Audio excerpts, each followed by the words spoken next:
Mula sa ating magaling na kahugot na si Jonas. Naaalala ko yung unang araw na chinat mo ko. Sobrang kulit mo at ang daldal mo. Dami mong kwento hanggang sa nasanay na ako sa'yo. Nasanay akong may good night at good morning galing sa'yo. Nasanay akong merong ikaw kahit na walang tayo. Dito magal, umamin na ako sa'yo. Kabadong kabado ako pero ginawa ko pa rin kahit natatakot ako. Tapos simula nung umamin ako sa'yo, meron ka ng pa I love you. Syempre, sobrang kinikilig ako. Lalo na pag nagsisend ka ng picture mo. Tapos nagsisend ka pa ng VM mo. Paulit-ulit kong pinapakinggan yung boses mo. Minsan tinatawagan mo ako tapos ikaw lang yung pinagsasalita ko.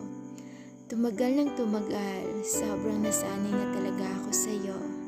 Natatakot ako na baka bigla ka nalang magbago. Natatakot akong iwan mo ako. Hanggang sa dumating nga yung kinatatakutan ko. Simula nung nalaman mong may gusto ako sa'yo, natitiis mo na ako. Kaya mo nang hindi ako replyan sa mga flood chat ko sa'yo. Hindi mo na ako binibigyan ng oras mo.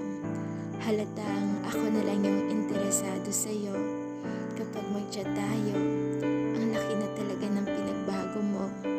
Hanggang sa may nalaman ako na mas ikakasakit ang damdamin ko.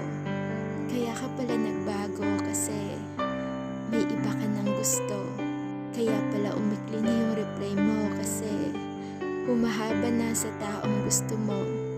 Kaya pala pinapabayaan mo na ako kasi may iniingatan ka ng bago. Akala ko gusto mo din ako.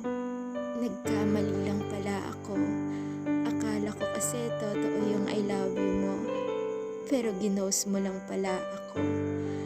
Yung bigla ka nalang naglaho kasi sa iba mo na pala pinaparamdam yung pagpapakilig mo. Kunwari gusto mo ako pero ginost mo lang pala ako. Minsan pinaparamdam mong gusto mo ako pero madalas wala lang ako sa'yo.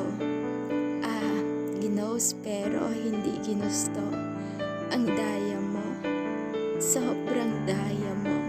Hindi ka multo pero bakit ginost mo ako? Ba't pinaparamdam mong may chance na maging tayo pero sa dulo ako na lang pala ang iiwan mo kasi iniwan mo na ako. Sana wag mong pagsisisihan na hindi ako yung pinili mo. Dahil ako, kahit sinaktan mo na ako, di ko pinagsisihan na nagmahal ako ng isang multo. Hindi literal na multo pero isang ghost na akala ko gusto din ako.